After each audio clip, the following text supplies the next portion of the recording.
There's again, as our early one, the standard, the accreditation criteria, holistic evaluation report, and you need that self-study report. Sir, before you proceed, if you say we cannot assess using exam,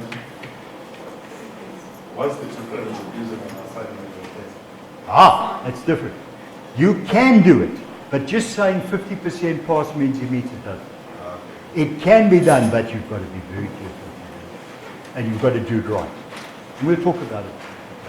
Sorry if I misled you, but what I'm saying is just saying you've got 50% there and does not necessarily mean you get it. Sorry, I said the wrong way. Okay? Right. The self-study report is your account of how the program meets the criteria, the policy, and the possible pathways. So it's for you to tell the team how you do it and why you do it. And it makes you look at your program itself. And you find when we start doing this later, that, hey, I've left that out. Give you a typical example. Electrical guy. One of the universities, analog electronics is out. So we only going to do digital. When I went to visit and for the final year students, he'd blown his project up 4 times before he got it to work. Because in analog electronics they taught voltage protection. In digital there was no voltage. So he'd never heard of voltage protection. So it's very critical when you do this that you don't leave really important aspects of the program like that. Those are important fundamentals. Okay? And then it's a reflective document. It's you reflecting on your program. Any question? Comment? You want to fight now or later? Let's leave it until later. Okay. And this is the requirements are specified in section 6 of that document. And guys, stick to it. Don't go and do your own thing.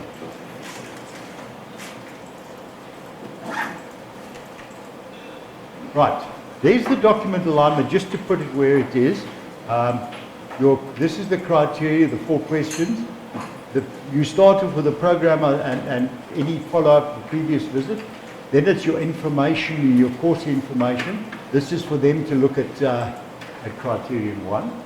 Then it's your assessment of attributes, and for them to look at criterion 2, and then it's your teaching and learning and your university labs and computers, and do you have all the right resources and stuff like that. And is your quality of teaching and learning towards meeting an outcome, or is it just regurgitating a question? Any question?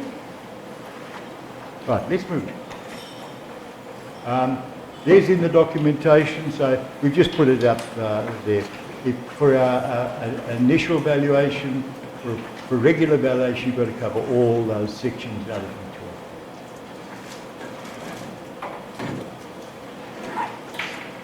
Right, the on-site stuff we look at. Assessment material, tests, exam papers and assignments. Notice, 2 says that's criteria, but notice, only for the last 3 years. Eh? We used to have evaluation. I want to see 5 years back because that was the last accreditation. Marked exam, project, assignment, script for the last complete year. And the requirement too is there is smaller of 15 or the number in the class for Ecsa. But if your policy calls for 20 documents, it's got to be Ecsa. Don't extract 15, give us the 20. So we use what you do, provided it's more than the 15 or the full number. Okay. So don't go off and start pulling stuff out and changing your process. Ecsa is quite happy with your way of doing things, provided it meets that. We want examples of final year design and investigation projects and reports. Okay. See? And those are vital to be about. Yes. Question. We're moving very much away from paper-based systems to computer-based systems. How would Ecsa like to see the evidence? Because to print out these documents is going to create files like No. It's quite happy to have it electronically done as long as it's available on site and you have to have the computers to have access. So it must be the same access they'd have if it was a paper-based. I'm not quite sure that I understand. I can demonstrate to an assessor what a student goes through online. I can show the assessments, how they're done, the online materials, and everything else. It's almost impossible to print it out. No, that's what I'm saying. Electronic is fine as long as it's available and the guys can look at it and can question you on it. One of the new requirements later is we want all the stuff on sticks. I got a document, I'm doing an accreditation later, I got a document, 600 PDF, 612 pages long. I need an index. You know how much work that is? Yeah, we do have a problem sometimes with that because a lot of this online stuff has copyright issues. We cannot. Well, that you don't have to send, but I'm talking the self-evaluation books that they have to send out. What happened is the university sent them to Ecsa in separate documents. They just slapped them on one PDF file and sent it out. Anyway, that's my fight with them. Okay? We want to see that course material supplied to the student. And that's that Appendix 1, Annexure 1, where we want the detail. Generally, what everybody gets now is your study guide. The time students have access to labs, computing resources, etc. This is not so important today, but a number of years back, the labs and the computer stuff was only open for 6 hours a day or something like that for students. Now, generally, particularly, they have access to labs, particularly your third and final year guys, virtually 24 hours a day in most places. So that's why they want to know. Access to individual students' academic records. So you need to have available for you. For example, you get a particular course and it's coming out 95%, for 95% average. Why? You want to see these pass mark of the tests and stuff. We have an ATS system where we're talking about a student's ATS record. Do you want samples of the records, or do you just want the assessor to be able to access any individual record? Well, we'd like samples and then be able to access any particular one application. We had one university, I'm going to give a lot of hypotheticals, but one where in their final year project, he had to make a presentation and he had to produce it. And if he didn't get the required mark, he was given a week to redo it. And that assessment wasn't scored anymore. So that guy had effectively been passed on an assessment that was incorrect. They did not keep had no record of the second interview or the second documentation. It was just particular on how we being pedantic, but that's the type of thing you get to see. Have I confused? No, I'm just thinking, we have electronic records in the context of an entire academic record where all modules records are concerned. That's what you're talking about. Electronic records pertaining to a particular module. So you're talking about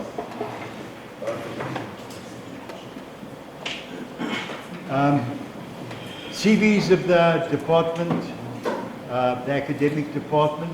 We don't really call for the service courses, although most people put it in. Documentation on your internal QA process. Generally, that's provided for in the Dean's report, but we need to have that. And then that's the main documentation that must be available on site. And then the textbooks and all the other things that go with it. But particularly, the the course material. The self-study contents, there's a format. Please keep to that format. Following section 6. The program identity, the pathways, the changes, anything you follow up, the program and course information, assessment, and then student staff resources of the program. It makes it much easier for Ecsa, it makes it much easier for you to establish that. Okay. I've got one where they've decided to use their own format. Self-study identification, name of the provider, name of the school, qualifications. This is where we quite often have a lot of problems. You've got I had one, now, it's a BEng Tech. BEng Tech, in one place they call it electronics, another place they call it electronics and computing, another place they call it instrumentation, and it's the same thing. So please be careful that you stick to that. Any pathways within the might be obtained. In other words, this is vertical and horizontal articulation. Any major changes that occurred since the last one, and any major changes you plan. Yes. Sorry, I'm confused. Your title is Self-Study Program Identification and Responsibility. I don't know what you're referring to. Is this the course as a whole? Is it a module? That's how it's built up. Your program identification responsible, the pathways and the changes. Let's go back to this. The name of the provider, that's BUT. The name of the department school, School of the Department of Mechanical Engineering. The qualification, a title and its abbreviation. The person responsible, usually the HOD or in some other place. They tell university work on a school basis where they've got, any major changes that occurred in the plan for major changes. So we want, basically this is the front page. That's your front page that goes to the BC, goes to the Department of Education that says about that. Then you follow on for that, and then on the follow up on the previous visit. Was there a previous visit? Was there, and if it was there statements on deficiencies have been remedied and any changes? Now, a lot of the UOTs call for concerns as well. The policy says concerns only have to be looked at next week. But again, it's up to what they tell you that they require. Any questions? Right, the self-study program course information. So this is the separate,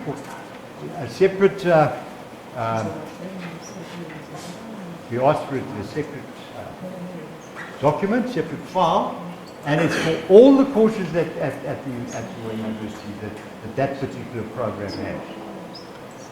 So, and we find that generally it's the and you'll see table 1 of Ecsa's document asked for it.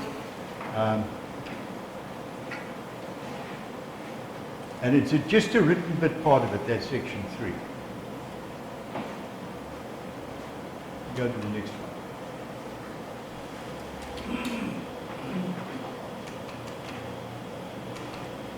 Okay, we'll come to there. Let's get back. So, it's very important here in those educational objectives, the purpose of the program and your ELOs or GAs is stated. The moment ELOs are for the BNs, GAs are for the UOTs. That's why it's not, because Ecsa demanded it had to be one document. The analysis of the content area, identification of the core, identify specialist study, progression rules, credit reassessment, and then this appendix 1. This is the one that does the sets, usually the study guide.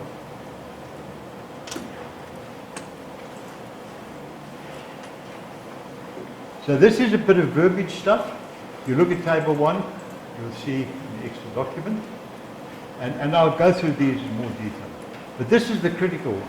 And this we want as a separate file and index. As I said, 612 pages. I'll try and find one course. It takes me half an Right. I'm just going through the general stuff and we get into more detail. This is very, very critical. A deficiency is terminology used to identify a condition or a combination of factors that are not in conformance with a criteria or criteria. In other words, you have not assessed all the outcomes properly. Your knowledge area does not meet the requirement. Breakdown.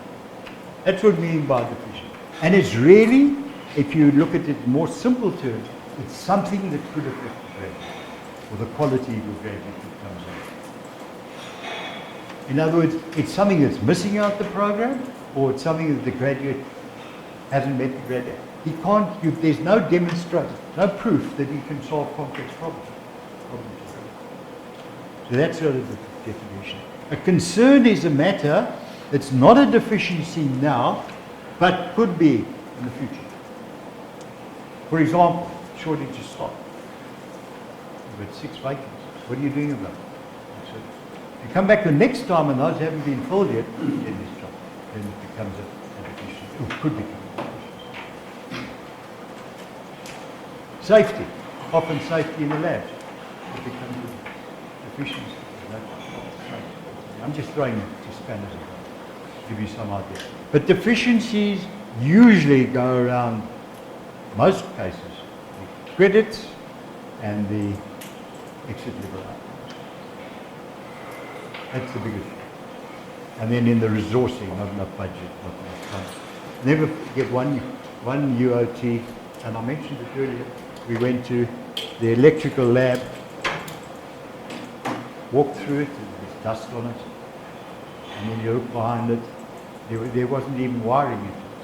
That lab had not been used for the last 27 years. Deficiency, by the time we got back at new labs, they'd been given 200 million to fix them. But anyway, that's been for them. Any questions, comments? Yes? Sorry, I need to back some slides. You use the word provider. That's you. Exactly, because we are talking definitions now. So why not refer to us as institution offering the program? Why say we are provider as if it's a kind of service? No, the problem is this is general. It covers UOTs, it covers university, it covers private colleges, it covers these overseas people that are now doing online courses. So that's why it's a provider. So it's a provider of engineering education. Provider of engineering education. If you looked at before, it used to be university.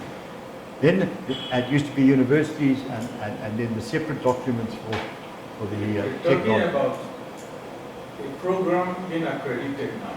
So we're talking of provider of the program. Yeah. It doesn't flow. No, I understand what you mean, but in a combined document, then we've got to write out university, UOT, and. Yes. This deficiency is structural. Is it structural only? Sorry? The deficiency you're talking about. Yeah. Is it, when you're assessing this, is it the structural components you're assessing? Or you include planning? Oh, yes. component? Yes. Because Deficiency if you include planning component, then could be planning, it could be laboratory, it could be the planning element is assessment. also included in the planning statement. How do you assess planning? We'll come to that. Okay. So it's basically it's anything that could affect your quality of your graduate. And then this is the concern, and these we're getting quite a lot of nowadays. It's funding, it's all sorts of things like that. Can we move on? Right. Provisional accreditation again. I must satisfy criterion 1, present detailed assessment plan of how to do criteria 2. The first university I went up to go and look at for a UOT to look at for had nothing in this. They only had up to third year. They hadn't, second year they had nothing on the final year, how they were going to assess, how they were going to do it. can't do it. It's a planned event. So really what you're looking at on a provisional visit, what have you done up to now and how have you planned to do it? I think that was supposed to see. Any questions? Right. If we look at the credits, this is the type of questions we ask. Purpose. The total credit specified in the relative standard. The knowledge profile defined. The coherent core to the purpose of the program defined. The specialist study. The designation qualifies as consistent. In other words, does it quack like a duck? If you say it's electrical program, is it electrical? We used to have a lot of problems like this with the French universities when we first started getting people coming in. Because they only have two classifications. They have civil and they have military. So even the BNG is a civil program. Civil from that side, I mean electrical. And we used to get these, oh, this is a civil program, there's no civil engineering in it. So watch out. And then this one, the explicit rules and combination of progression. How much can he go on for? Can he only go into second year after he's finished 50% of first year, or whatever it is? Any questions? We're going to go into these in a lot more detail. Right, knowledge area, definitions. Natural sciences used to be back. Physics, chemistry, earth sciences, biological sciences, which focus understanding of the physical world. Note, doesn't only have to be maths and science. Complementary studies, those disciplines outside of engineering sciences or maths, which are relevant to the practice of engineering, but are not limited to economics, management, or in fact, effective which is different. It's things like financial courses. It's things like plagiarism. It's things like ethics. It's things like all the other type of things that you want a graduate to know that's not basic science. Okay? Particularly nowadays, one university have introduced AIDS and stuff like this, sustainability. But it's those things like that.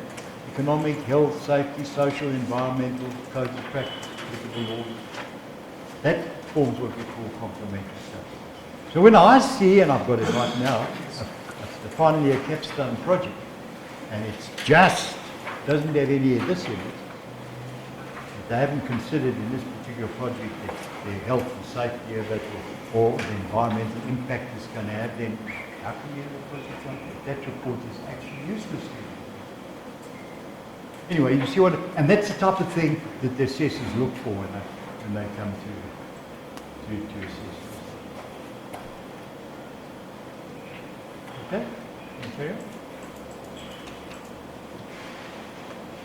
Engineering have the roots in maths and physical science.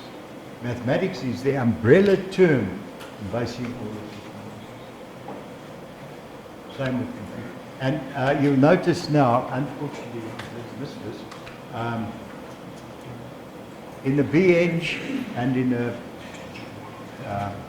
international engineering design, there's no computer science, IT computer science as a knowledge area. Never been. Ecsa introduced it in 2000 as a knowledge area because there was a certain category that we're doing no IT. Certain, it was one of the BEng programs that no IT or computing in it, and was put in to force them to start doing it. But now that computing today and that is a tool, it's not a knowledge area. Unfortunately, in your programs, it's still there, but it will come out again when people go off on their own. Okay? Any comments, questions? Yes. You made a very sweeping statement that computing is a support component of engineering. In a self-drive vehicle, what is the artificial intelligence as an engineering component of that vehicle? I know. Artificial intelligence, AI, is actually part of the engineering class. It's not a computer thing, it's an engineering science. This is where you're using computing and IT and stuff to actually physically. I didn't say there's no IT, but what I'm saying is we don't have a separate category for computing and IT. It's part of engineering science. And I'll demonstrate it. Please, that's the type of question I want, guys. Now's the time to ask them, because then we can handle it. Right. So, Yes. there is mathematical sciences, as a knowledge today. Then there is most like back. There is the natural sciences. Yes. Right. That's the natural sciences, and it includes mathematical sciences, biological, whatever. Those are natural sciences. If you look at, for example, chemistry and basic physics, they introduce a lot of this stuff. I was talking at lunchtime for the electrical guys to somebody that basic stuff has been dropped. One of the universities got rid of analog electronics. Don't need it. Everything's digital now. So we only teach digital electronics at the university. One poor student I spoke to, final year student, he'd blown up his project 4 times already before he found out there was such a thing as voltage protection. And that was not taught anymore because they dropped analog electronics where it was taught. So this is where you've got to be very careful when you recollect that you don't drop out fundamentals. And that's fun. And the problem is it used to be taught at schools, basic Ohm's law, but it's not being taught at schools. Okay. While we're on this slide, you said that computing and IT is likely to come out. Yes.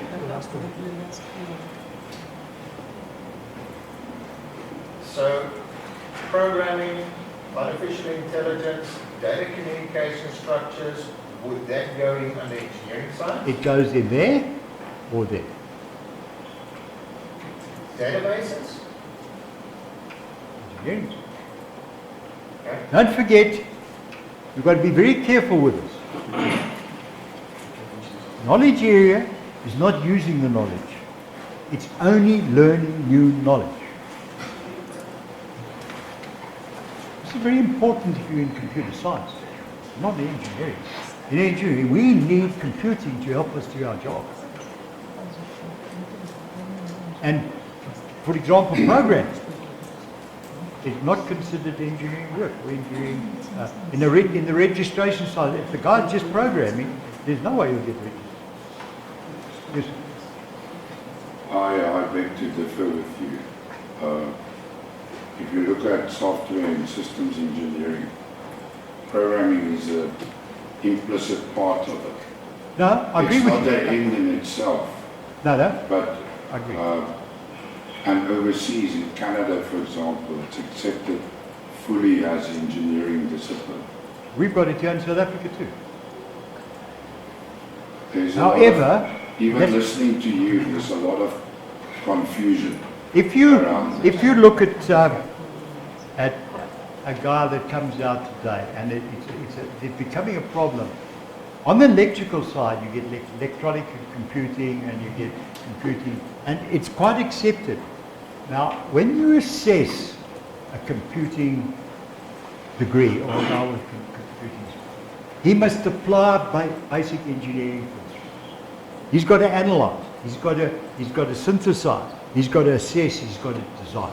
So a guy that's out there doing systems analysis,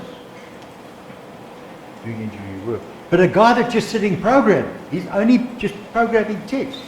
That's not engineering work. But that's where I differ from you, because you will never just do programming work. No. What you do, if you go to a lot of these data houses, there are guys there that just do Well, I programming. mean, in engineering, you won't just do. No, then it's fine. Yeah, I think an important element is the development process of the program. So if programming is a science developed, it's also developed. So you should always look at it together. Everything is in development towards the future. You see, if you look at MATLAB and you look at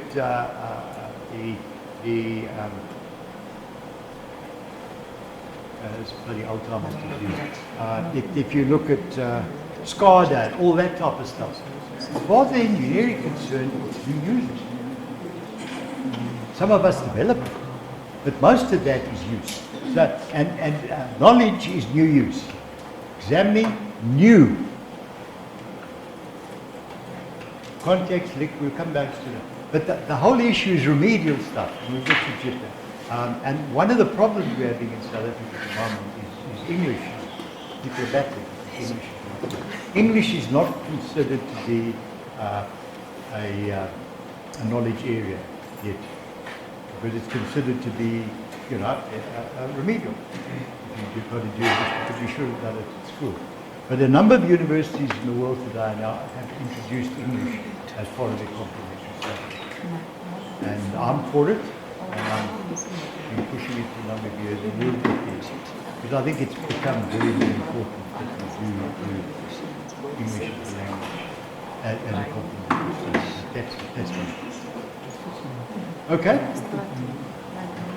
Any other questions before we carry on? But that's the reason for IT. It's not in the International Alliance anyway. If you go to the IEEE, they don't forget the IEEE have a computer section, but they're not registered as computer engineers, they're registered as computer scientists.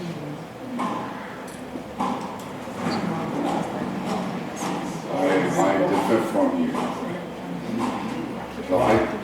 In the Canadian, if you take the software engineering discipline, it is registered as engineering discipline. I'll talk to you offline about it. I agree with you. There are some. But the general computer engineering degree over there is basically software totally, and it has no engineering principles. That's what makes the difference. Well, 50 years ago, the lunar landing, the term software engineering was developed by the lady who wrote the programs for the lunar landing.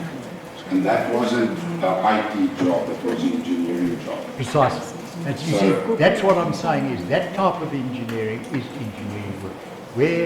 But if it's just coding, I think that's a description.Maybe I've put it wrong. If it's plain coding, but if it's systems analysis, systems development, that type of stuff. Can I ask a question then? In order to train an engineer, you need to train him to code. Yep. But a trained to write code, uses the language structures. Would that be classified then as an engineering science? Or Yes, under engineering science, because it's under the fundamentals of engineering science. Don't forget, if you look at, go back, if you look at the fundamentals of engineering and the natural sciences, then you get the advanced engineering courses. Then we get specialist courses, I'm going to come to that later. So that falls under that, the fundamentals of engineering. Your basic coding, the first type of stuff you do in first and second is engineering. Where you start using it in design, and you, for example, learning the design programs and the stuff, particularly the civil engineers who use a lot of that's engineering. And it could be, some of it could fall under the design. And that type of stuff. So it's up to you when you do this to really look at it and say, is that advanced engineering or is this fundamental? Does it fall under design or does it fall under engineering? We'll look at it a bit further down too. It's good. That's why I said this has got to be a workshop. When there's a question, we must answer it. Okay. So the notional hours of activity, and guys, we're using the same as SACWA. We're not using SACWA notional hours. We're using the same equivalent. In other words, 10 notional hours is equal to 1 credit. And the notional hours is included as lectures, tutorials, practicals, and other non-contact assignments, self-study, examining, actual exam-related hours, and multiply. Now, this is very interesting. We used to have, there was a different formula, and it was based on a 17-week semester with 15 weeks teaching and 2 weeks exam. That's what it was. Up until 10 years ago, that's what it was. All the universities ran on that.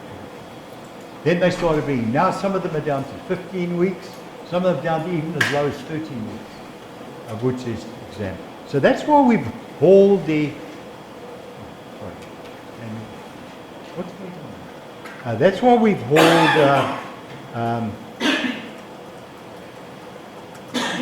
we've hauled this exam-related time out. And I'm going to do it in a lot more detail shortly. Multipliers. Multipliers is to try and get to a notional hour. And worldwide, for every lecture you give your student, you expect him to put an extra hour in on his own, either revision or something or other. It's become worldwide accepted that that multiplies 2. So for every lecture, you give him two notional hours. Laboratories, let's go first to TUTs. To TUTs, where they just go and do a TUT like maths TUT, they don't have homework or they don't have anything before, it's a multiply of 1. If they expected to prepare or to do work afterwards, then the multiplier could go anywhere from 1 up to 2, whichever they decide. If you look at a practical, generally you get, for the 3 hours he's working there, multiply of 1. But if you expect him to prepare beforehand, he's got to come with a pre-prepared what he's going to do. And he's got to write a report out afterwards. Then that multiplier could be 2. But generally not, if it gets more than 2, then you start scratching your head, what's going on? When we look at other assignment, multiply 1. He's been given a job, go and do it. So you don't need a multiplier there because it's not contact time. If he has 1 hour contact time, you could take that into account. Finally, a project. Basically, most of it is other. It's assignment. You might have 1 or 2 or 3 lectures during a problem. That you add. So that's why this table is very important, where you've got to add in or you've got to show in. Now, let's look at the exam-related hours. If that test that's been done is in a test week, then it's not included in contact time. But if it's just during a normal lecture, they just take this lecture and give them, part of the lecture, give them a 2-hour test, then that's already covered here. So anything where that's done in here can't be claimed again. It's called double dipping. Lastly, actual exam-related hours. Talked about the test. So if you've got a 3-hour exam, how long do you expect that student, how much time do you expect them to spend on studying for that exam? The average student.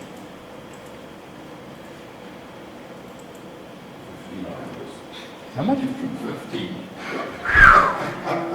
You're joking. No. You're joking. Let me tell you, we've done surveys all over.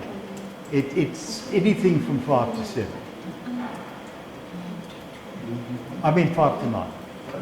5 to 9. They don't have time to study longer than that because your exam timetables one after the other. They might have a day or something between exams. Just look at it really.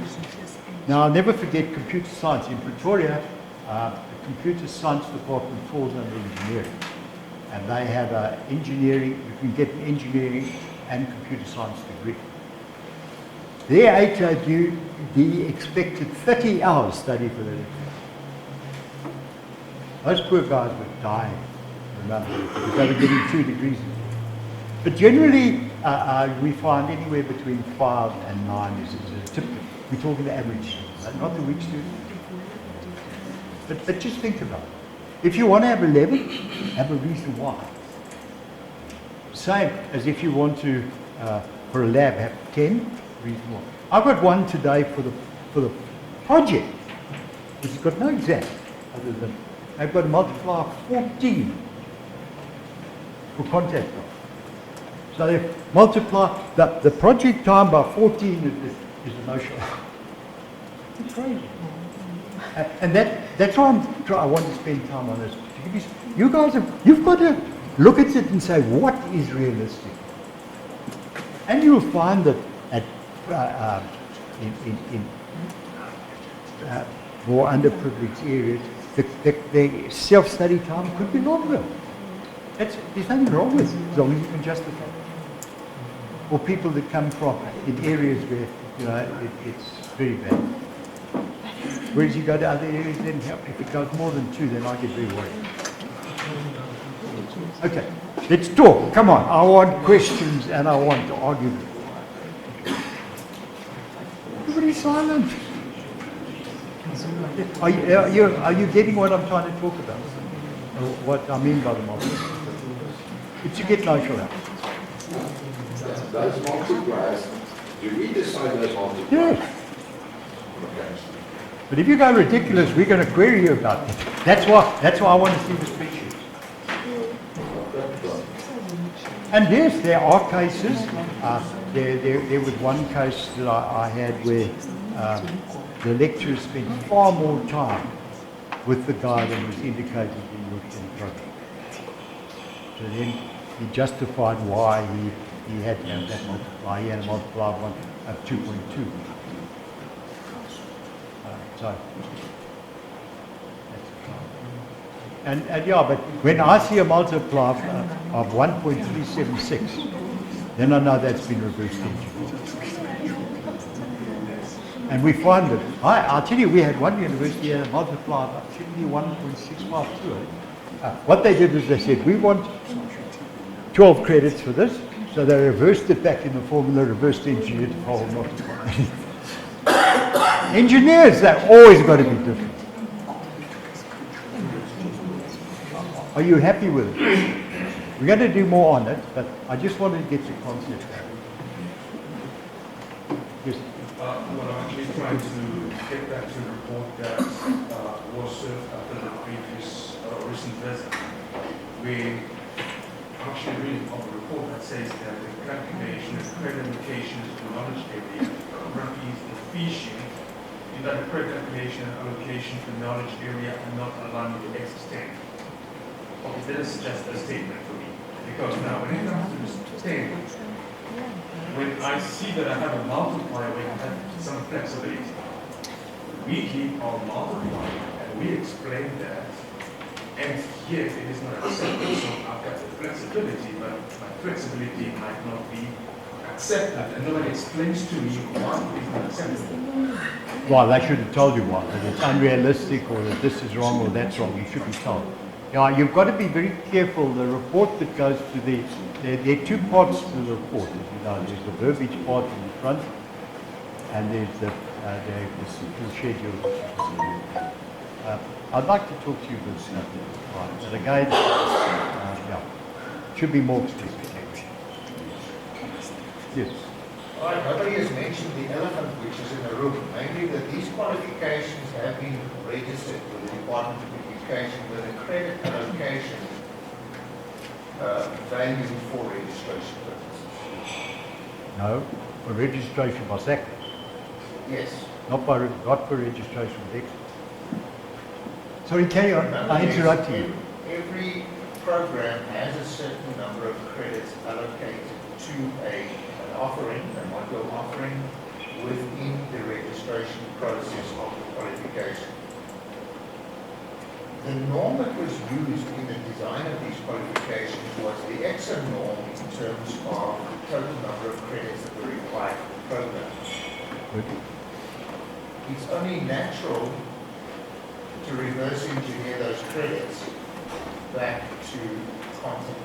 Because these things are not entirely thumbs up. We know a credit, a typical module in a semester would carry 10 to 12 to 15 credits, approximately, depending on how much material it was that needed to be covered in that particular module.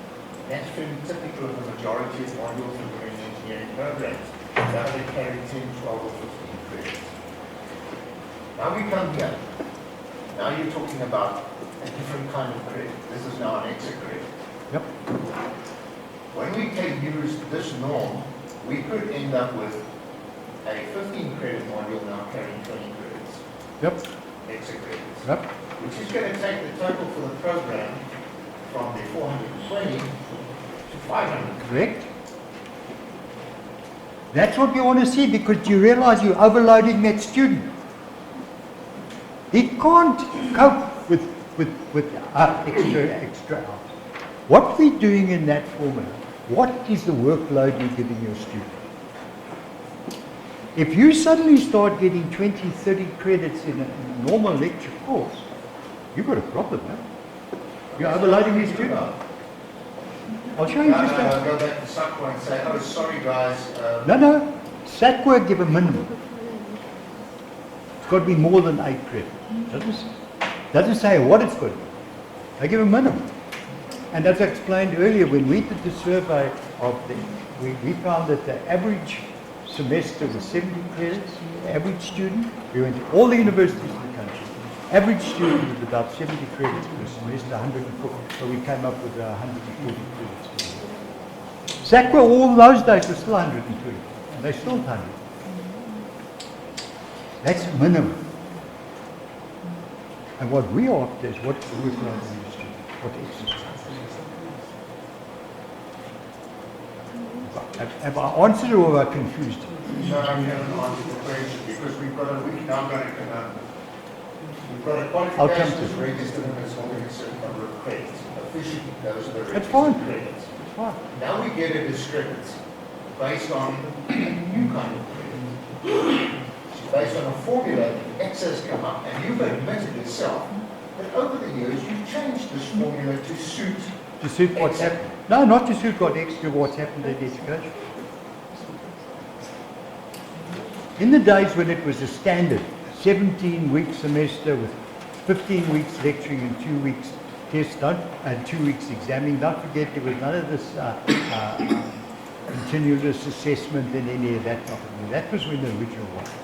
But this has been proved all over. I can assure you, we've been running since 2000 on the BN side. And we go through the loops, but all the universities are covering and are doing. And let me tell you, it was one of the other universities I went to help doing their BN's check. They woke up with a hang of a shock when they suddenly found they were far too much into the student. Content. Impossible for the student to handle that. And you see it straight away. That's another thing we look at. Straight away you see suddenly that particular course, all the marks are low. Why? Or this particular course, all the marks are high. Why? Let me go on with the formula now. But please, we're using the SACWA definition of notional hours. Ecsa, its accreditation, is for registration, and is worldwide accepted. And as I said, SACWA is the minimum. You look at a master's degree, that generally a master's I think is 180 credits. Minimum. Often that takes far longer than that. Same with PhD. It's far longer than their minimum specific. But I laughed at, where was I? I was at university and, I'll have to think, I've forgotten. Where this one guy said, oh yes, we were talking about lecturing staff and they rated on the number of papers they put out. And I'll quote, this is to tell you that they've gone to schools and their schools, engineering, science and something else falls under one school. You look at the science and the arts guys and they produce 20 times the publications of engineers. Engineer publication takes a long time. There was that talk about when they were in Africa recently. He said within 2 days there's going to be a paper out and this guy's going to be rich. He's going to get rewarded for it. Whereas the poor engineer, he turns out one good paper a year, it's equivalent to 20 of them.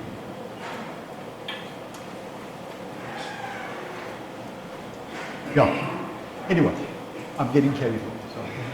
Yes. I thought what I think you are still on the same. Probably you are looking at program design and the ingredients that will create compatibility with certain conventions which the country is starting. So my question is, looking at our own scenario in our country, then maybe we should also be looking at the holistic aspect of the education strata from where the students come from for the country. Then it creates some questions, certain questions. For instance, when we do revision of the program, what informs those parts that we think bring us to the level of compatibility with our partners? And then we start looking at various resource aspects. What implications does it have in terms of building an optimal program? In other words, looking in sustainability issues. So I see those as challenges, but we are not addressing them. We are only focusing. No, they're being addressed. They're being addressed. I think it's a big challenge. It's a challenge, but let me tell you, the average BEng today in South Africa is 5.7 years. It's still got a 30% pass rate like it had in the 50s. But in the 50s and 60s, it used to be 4.2. It's now 5.7. Why? Because of exactly what you said. So what is 4.2 and 5.7? I said years. Took you 4.2 years was the average in the 50s. When I started. And only 30%, there was still only a 30% pass rate. Now it's 5.7 years. So yes, and this is where we've got to start looking at the complementary studies to cope with that. And you'll find that virtually, if you go to a BEng university, every one of them has 5 or more year program, depending on what the student comes in from school with his matric result. Very few go straight into a 4-year. A lot of them go into 5 or even 6 years, where they extend it because of your fault. And I don't think education departments do this. Sorry, pardon. Okay? See again, very important. Back to my colleague over there's point. Do not use credits allocated by the university member, which is the SAC one. Sub-allocated course knowledge using fractions of totals. Add up credits each knowledge include first-time assessed material only. Exclude preparatory remedial revision. Well, this is where I feel now we've got to start looking at adding in some of them. Most of the universities, this is done in an additional course. Or Namibia has a very interesting. They have a preparatory year, so their degree is effectively 4 years. You've got to do an introductory year. And a couple of the states up, a couple of countries up in Africa have it too. But the problem is, if we made a BEng degree 5 years, which is what a lot of people want, then you're studying longer than a medical degree. And we're already, engineers are always on tap and never on top. We were talking about salaries and stuff earlier. And it would then put even more people off going into engineering if they knew that they had to study for longer than that.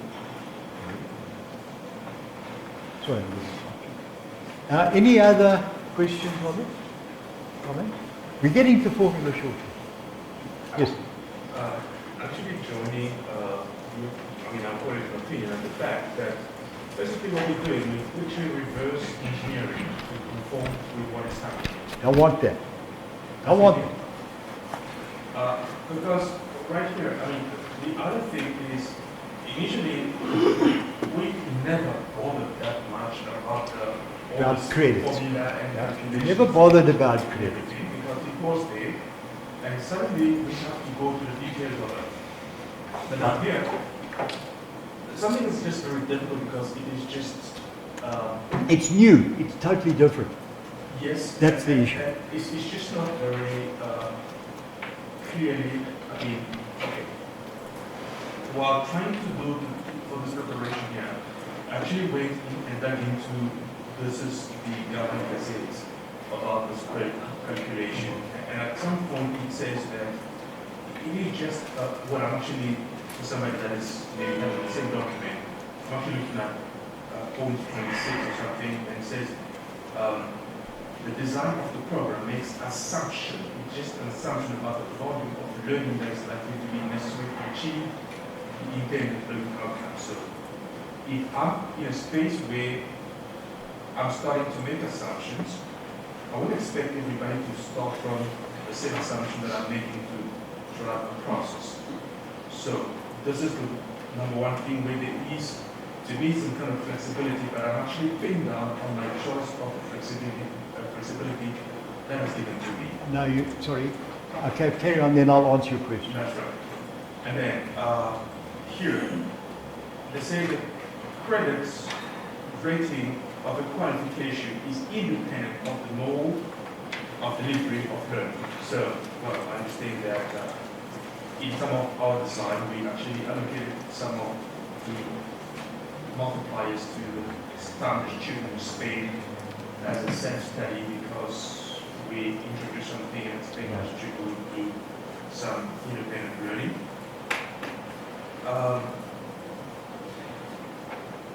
And then the measure of all the learning, well, the credit rating systems rate 10 notional hours as an equivalent of 1 credit, which we try and apply here. But then again, could it be maybe this time where we need to revise our own thing and just agree that any semester is just not enough to give all the subjects that we plan and fill the student from that semester?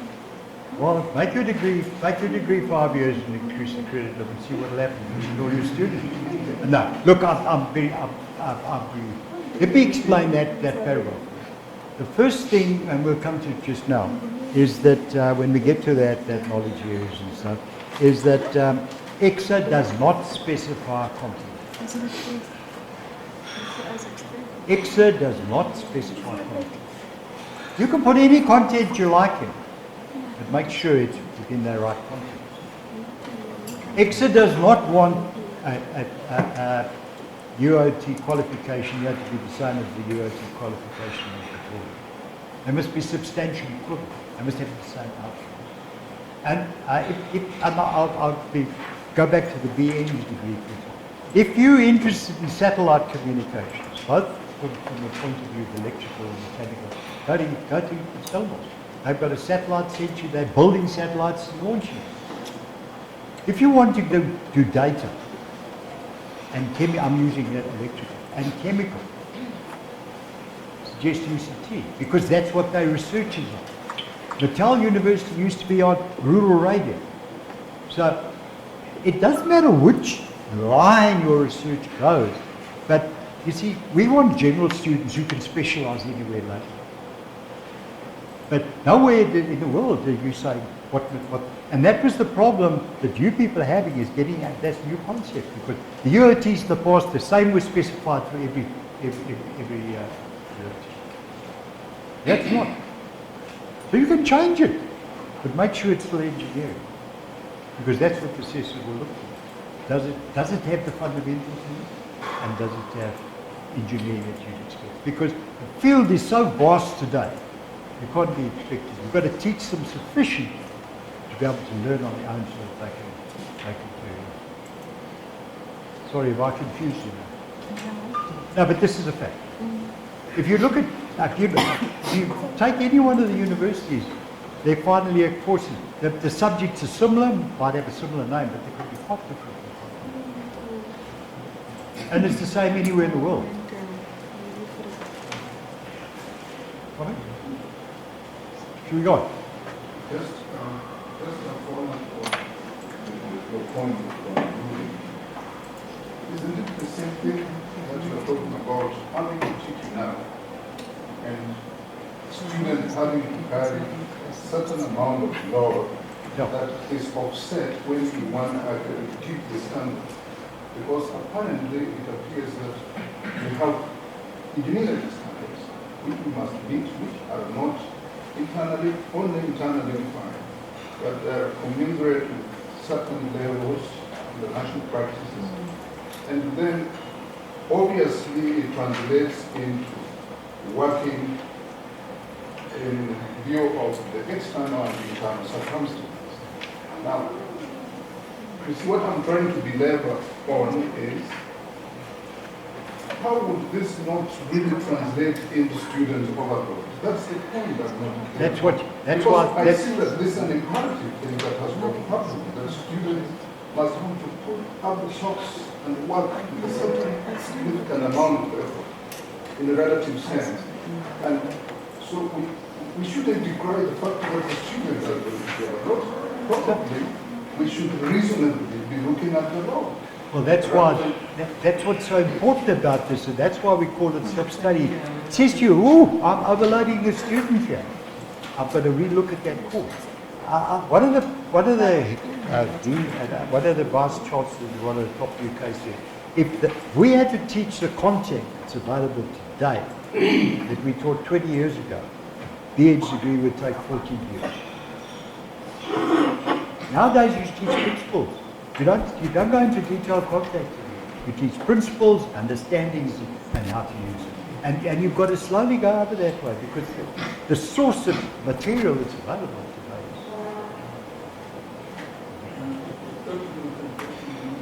is. Okay, what's last? Yeah, this is very important too at the moment. First time learning. So for example, in computer science, I'll use that as an example, you learned how to code. You can't claim learning how to code and in another format in engineering. Or if in science you learned the fundamentals of electricity, you can't reclaim that now and do it. And that's where the UOTs went wrong. They decided, don't forget when I studied at the UOT, Cates in those days, we had maths and science. And over the years it got watered down to eventually, I know we'll teach it in engineering when we need it. The problem was it's the fundamentals got lost.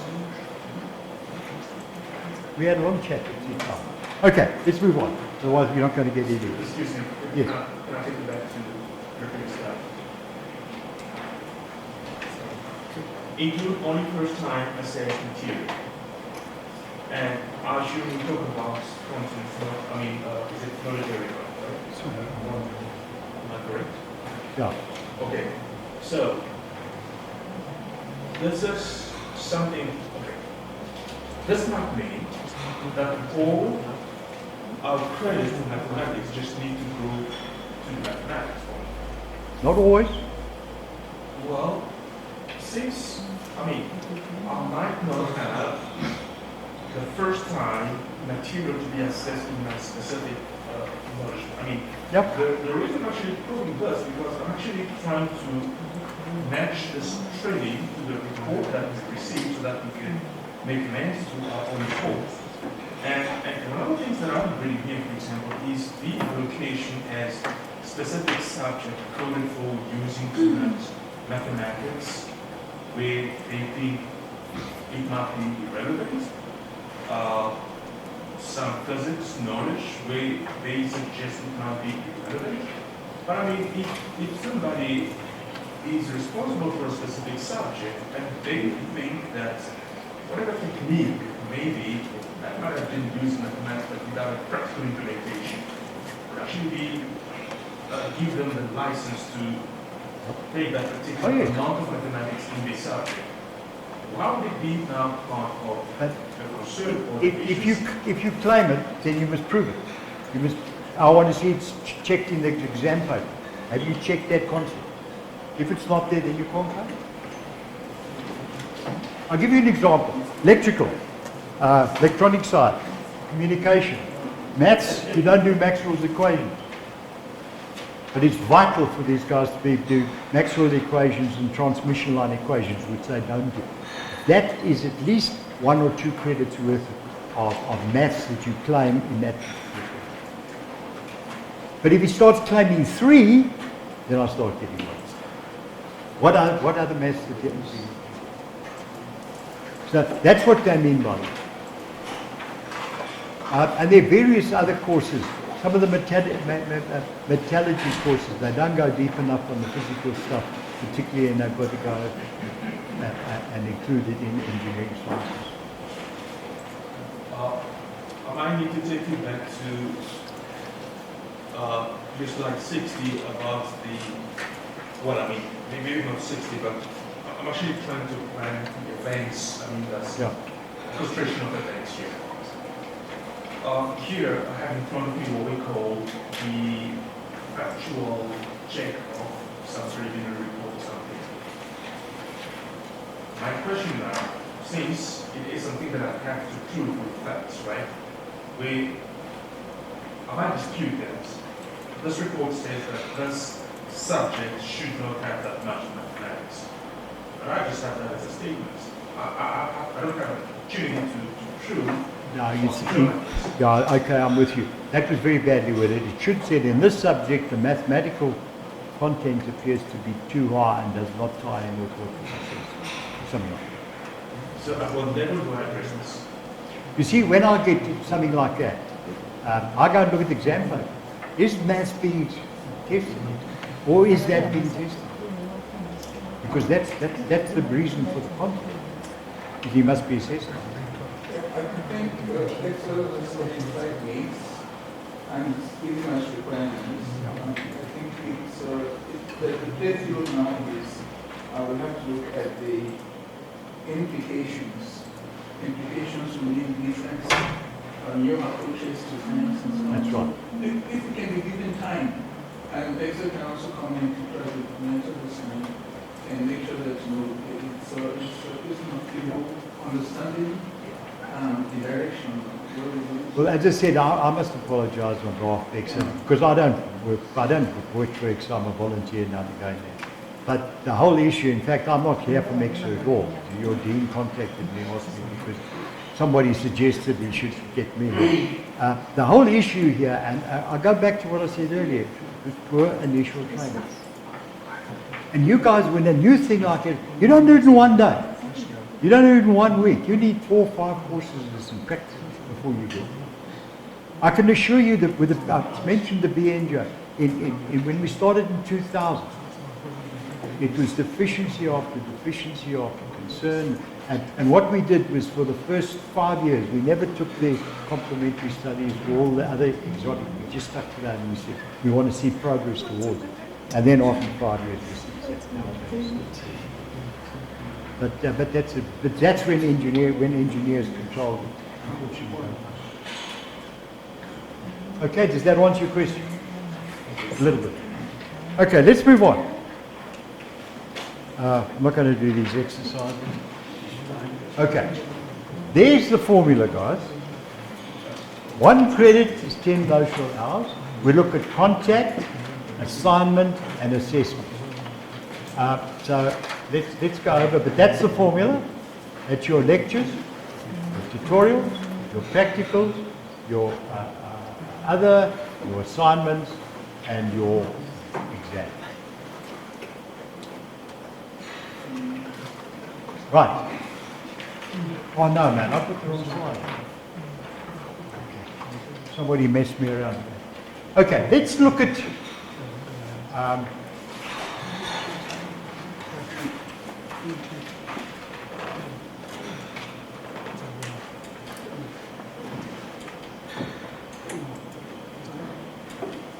okay.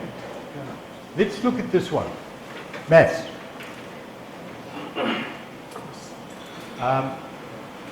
It's very strict instructions on what it is. MTL is your lecture time in minutes.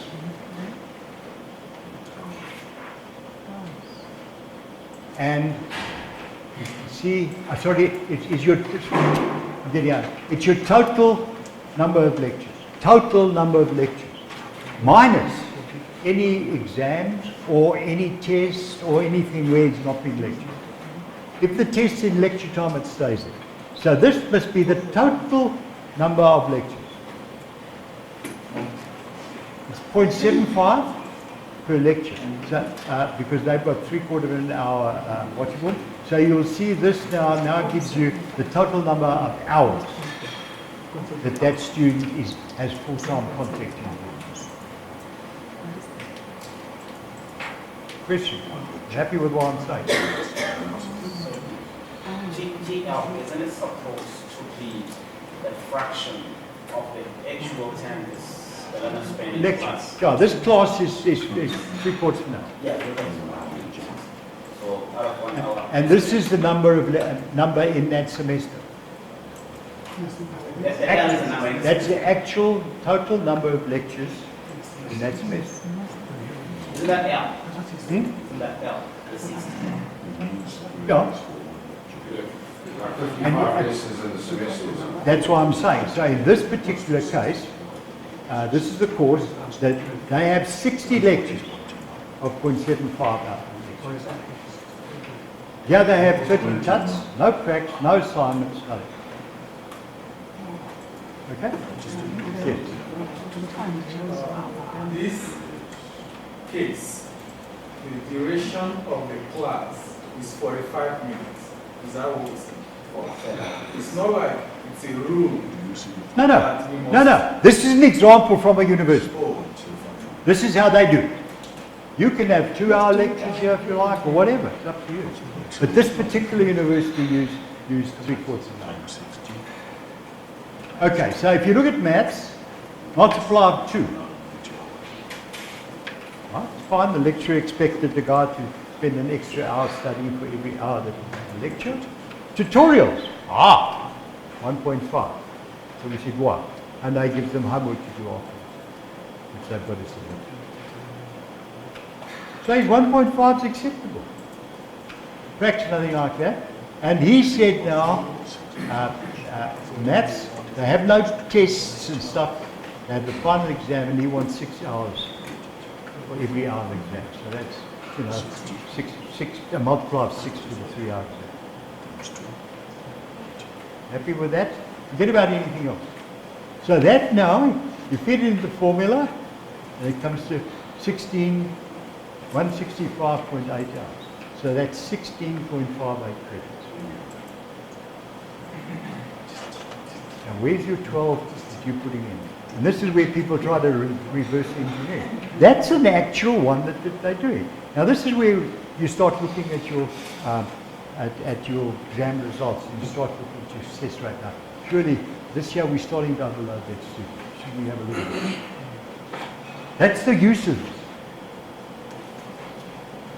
Let's look at signals. Electrical subject, there are 39 lectures, they have 13 tuts, they have 12 practicals, and they have 1 assignment of 20 hours. In other words, go and investigate something and write a report. Multiply of 2, they have their tutorials, they've got to prepare and answer to. Their labs, they've got to prepare and then also write a report. Feed it in. That, plus 20 now. 147 now. The assessment of that is 25 hours. Not a multiply yet. The multiply is 5 times time. Because that's what you get for that. Let me go to another one and then we can come back. Let's look at design. Same. 3/4 of an hour. All the way, same. A tutorial, they've got 1 hour. Lecture 0.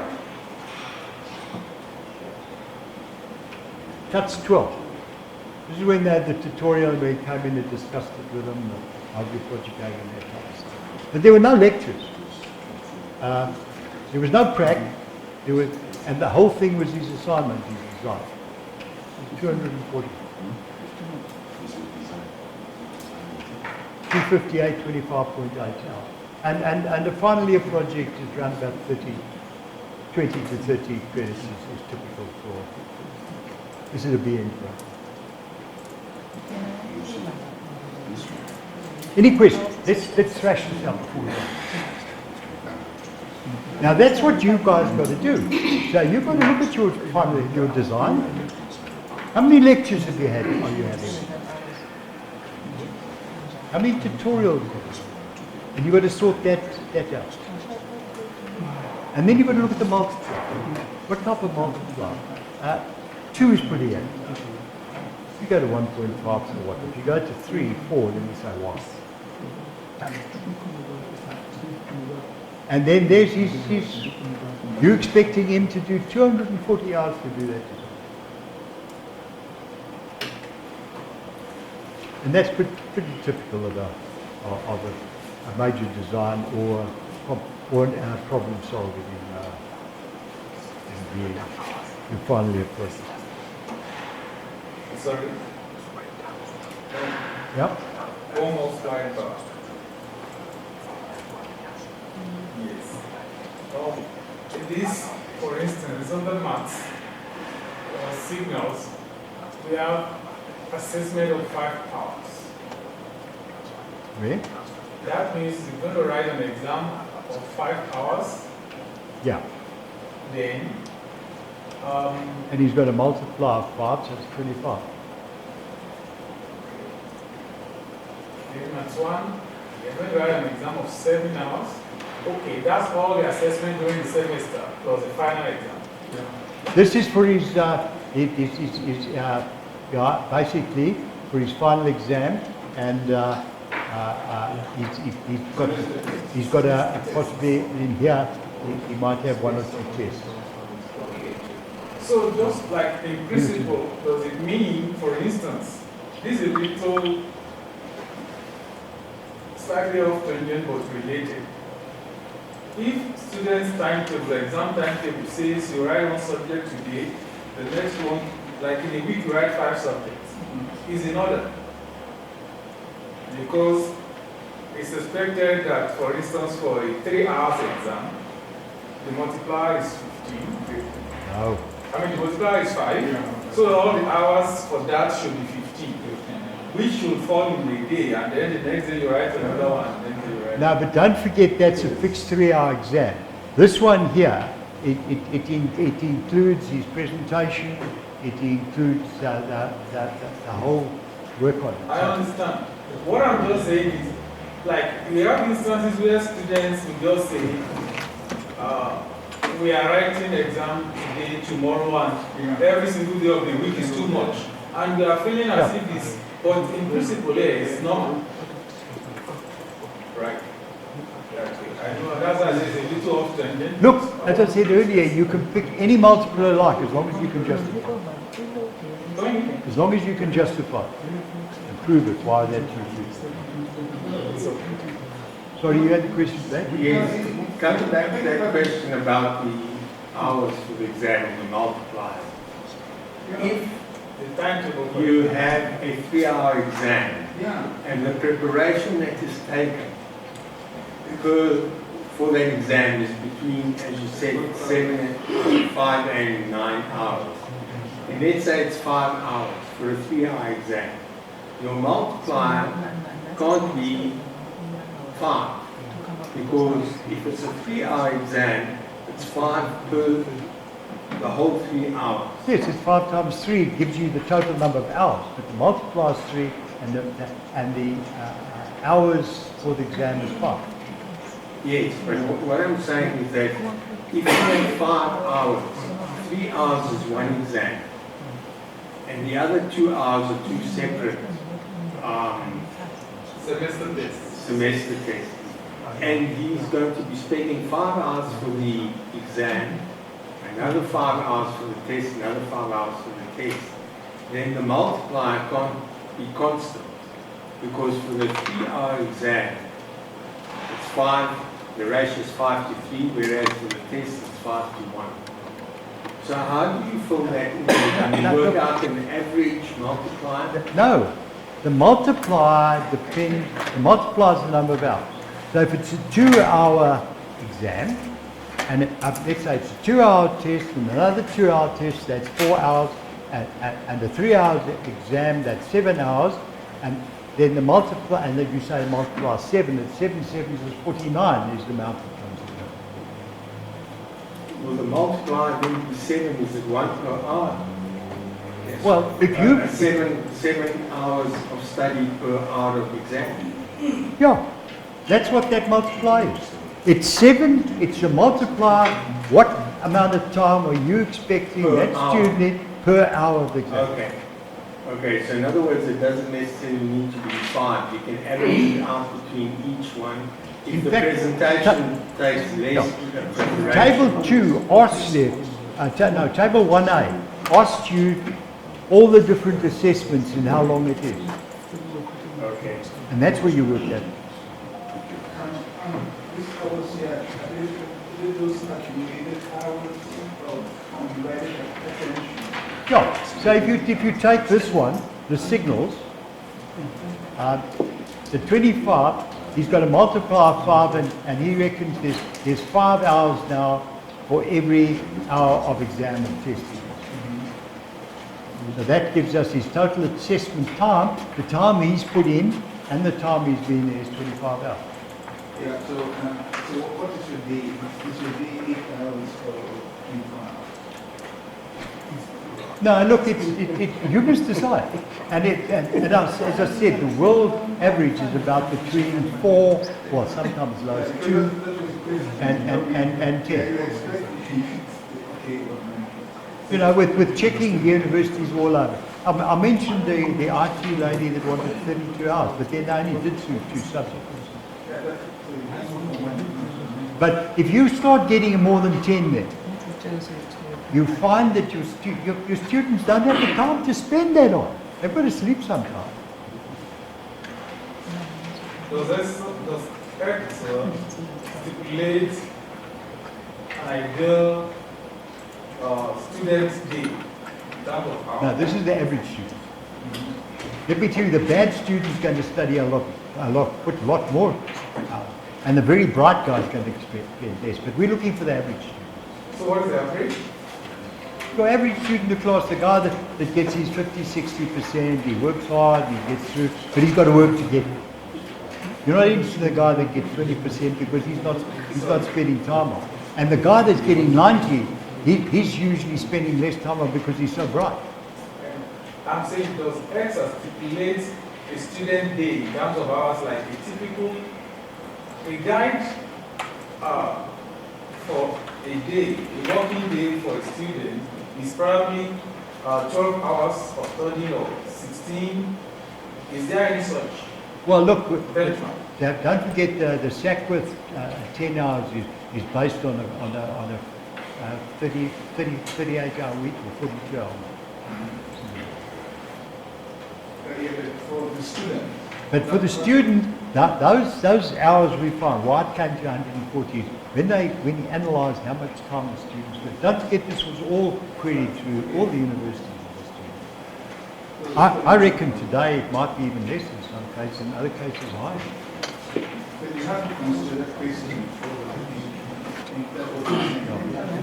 But we're still finding this is applying quite nicely.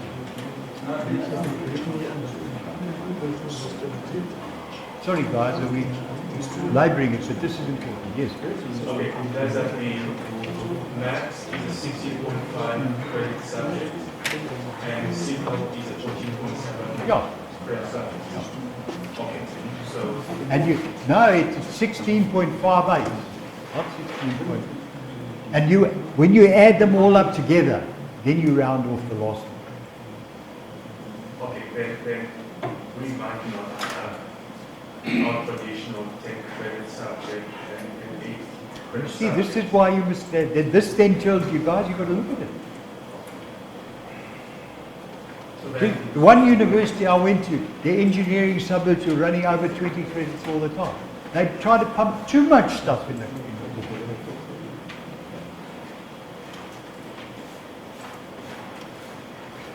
okay, but our program has been, like it was said, registered with a specific. No, it's registered for 120. That's right. Well, I mean, and that 120 means the one subject contribute 10 credit, the one contribute 5 credit and etc. That's the way SACWA worked out. As I said, we're not interested in what SACWA's got. You can meet SACWA stuff, but make sure you meet what Ecsa's got. This is for accreditation, guys, for registration. Yes. So how are you putting in the assessment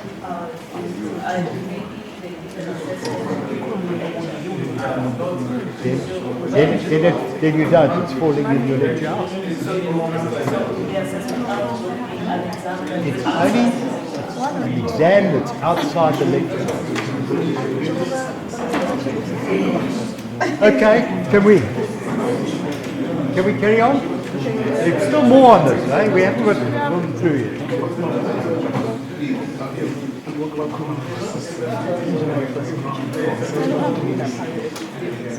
Can I ask a question? Yes. This document, does it specify how many credits?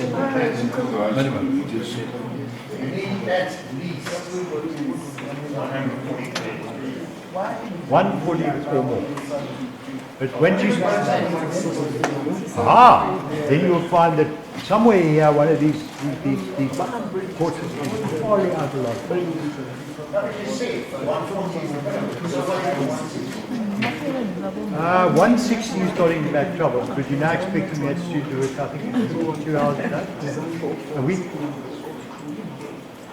You see, we say the Ecsa says the average student is 140 credits per year. And generally, if I can give you an example of the BEng program, the BEng program usually works out 570, 580. So you're talking of 10 or 20 credits higher. But if you start getting 600 and 650 credits, you really start getting worried. You're either kidding the students or you're using something else.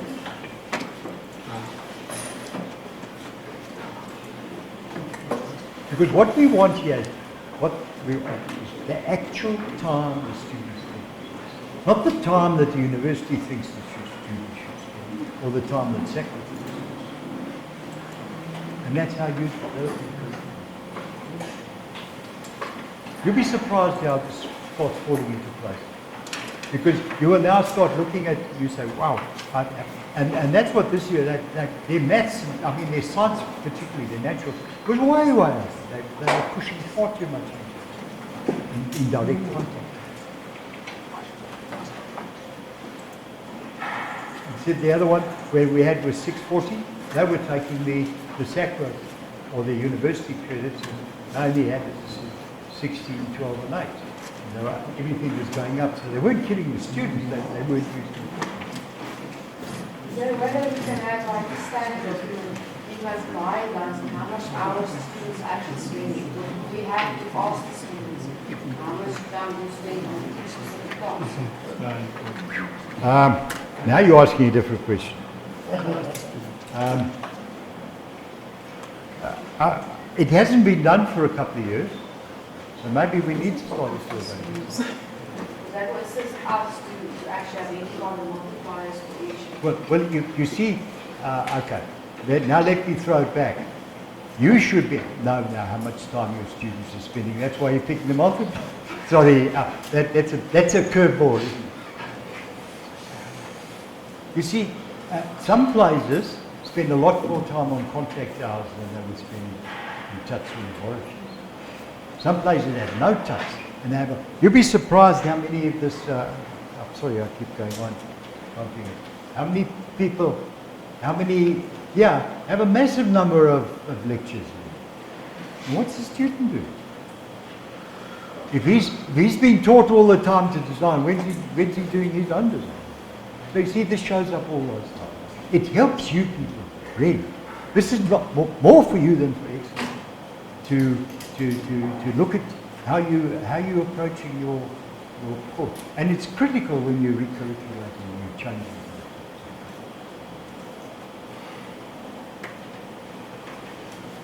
What I wanted to show is the allocation. So this one you see maths 100%. But if we look at signals, they've got to do some of that exoteric maths if they don't do the maths, so there's a little bit of maths and engineering science. And design, but here again, complementary studies. Did he take the environment into account? Did he do this? Did he do that? Sorry, he or she. So that's how you then start allocating the knowledge here. The code for each course. And look at them. 16 credits, 14.7, 20. As I said, this is generally about 30 odd. And this is a little bit above 12, but you'll find the others a little bit below, and it averages out.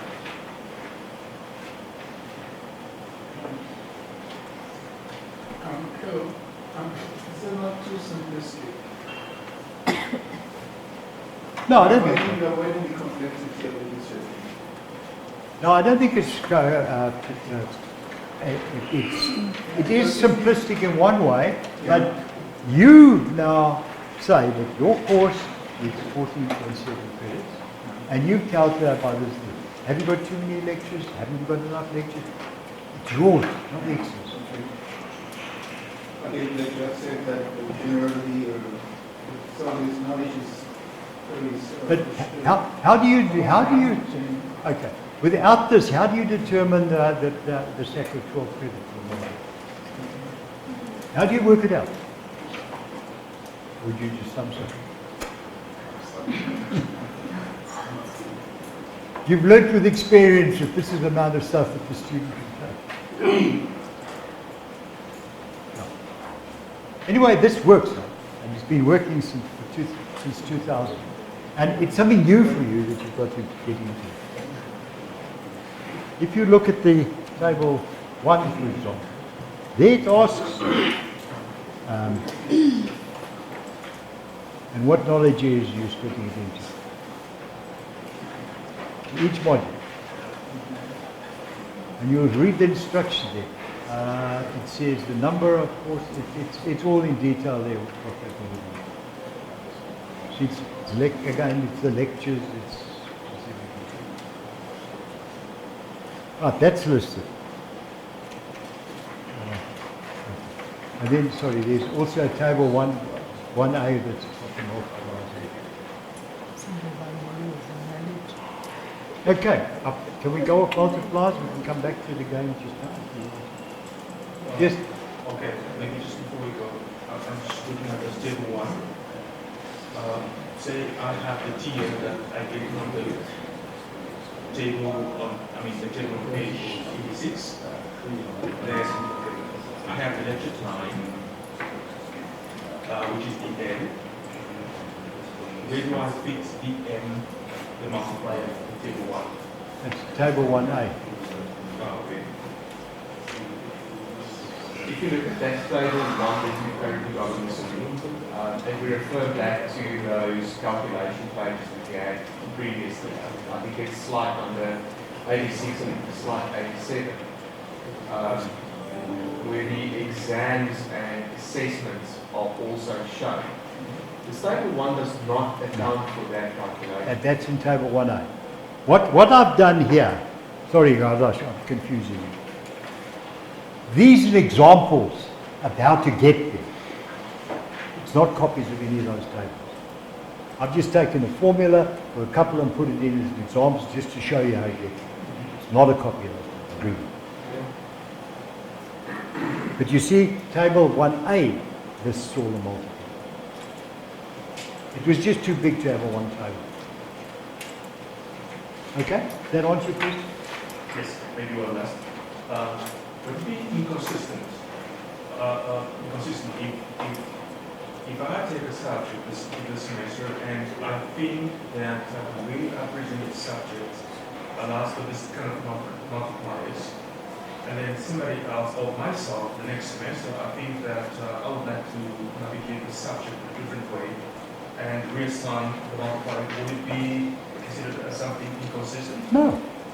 But then it would give me a 167 and then a 170 and a 140. Yeah, well then they will come and query, why has the change? Well, in this particular art lecture, this was my method of teaching and learning, was using far more contact time. This guy did it, he did it some other way. So that could change it. But don't forget, when they're coming, they're looking at the current year.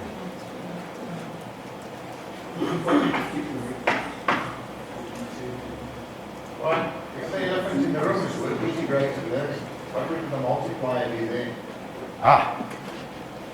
We're going to come to 30 hours, one credit.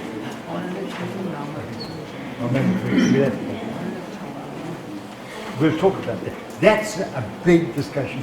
We need 2 days for that. Sorry. Right, that's table 1A. Table 1, and then table 1A has got all the multipliers and everything. And then finally you've got the as I said, I want to see the whole spreadsheet where everything's on and really it's the only way to do it. And I mean, it's quite simple to put the formula up, in an Excel spreadsheet, but then print it out on A3. It makes it much easier. Right. I want to cover one last thing here before we go on to something else. What is core and what is specialization? And be careful with the word specialization.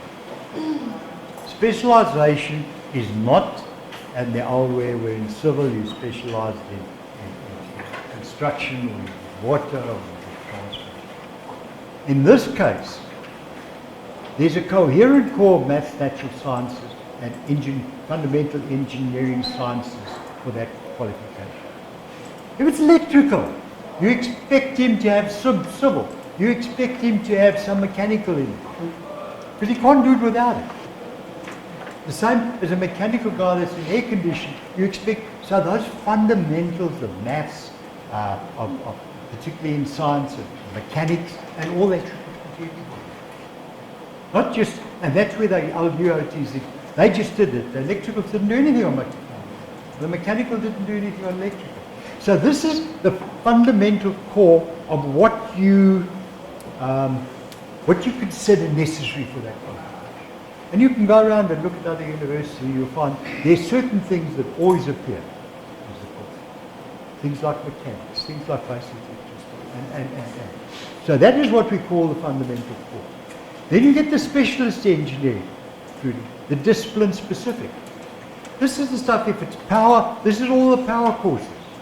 If it's mechanical, it's all the basic mechanical courses that are along all your strengths and your top and all that type of stuff.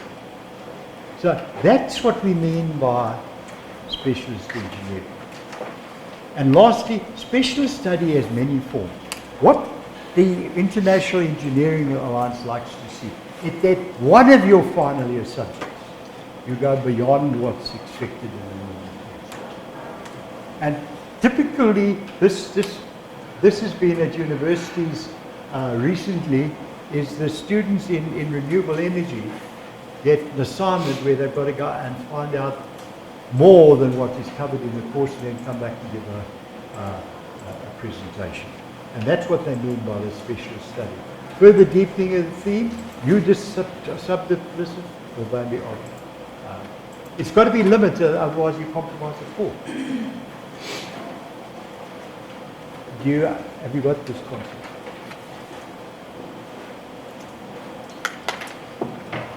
We get, for example, in the BEng program, there must be at least 4 of the 5 basic civil subjects.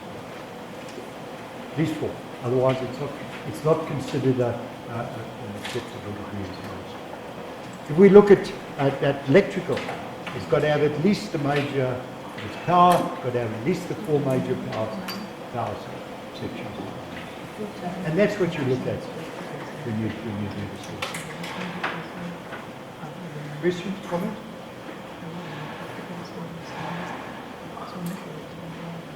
Okay, come back. Evidence. That's what we would talk about doing. Your programs, table 1. Table 4, we'll come to table 4. Table 2 then has the staff loading, course size, all sorts of things. And table 1A is part of that. Analysis of the program by knowledge area, table 3. Identification of the core, rules of combination. And that is questions you need to add in. And then your appendix 1 is all the course level information. And that generally most people give us the study guide to students. Study guide to students. Any questions? There's E3. This is the E13P, the one that did. This is now your assessment of your exam. How many tests have you had? How many tests and exam total?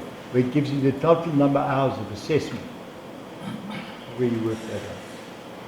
And then here you could have a test number 1 of 2 hours, test number 2 of 1 hour, or whatever. Provided these are outside lectures. A lot of universities have gone over now where they have each semester they have a test week, or they have 1 or 2 test weeks during the semester. That then comes out, but then you can't have those that week as lecture hours. Otherwise you double dip. Okay. Course level information. You want to know the course module outcome? The outcomes, graduate attributes assessed, how the student is assessed against the outcome, the detailed content, prescribed list of books, and supporting material. And that's usually in your study guide. And this should be. Can I ask a question here? We're referring here now to course module outcomes. What are we talking about here now? These things called graduate attributes, or are we talking about? Now, that's your course module outcomes. This is your graduate outcomes or attributes. Now, that he can design, that he can solder, that he can do this, that he can do that. It's not knowledge area. What are your outcomes of this? This is now the. Well, you can even have these outcomes as well, but this is one. How do you assess those exit level outcomes with graduates? Okay, I must change this slide. Thank you. That's after 10 years, new things are coming out. Slide 93. Sorry.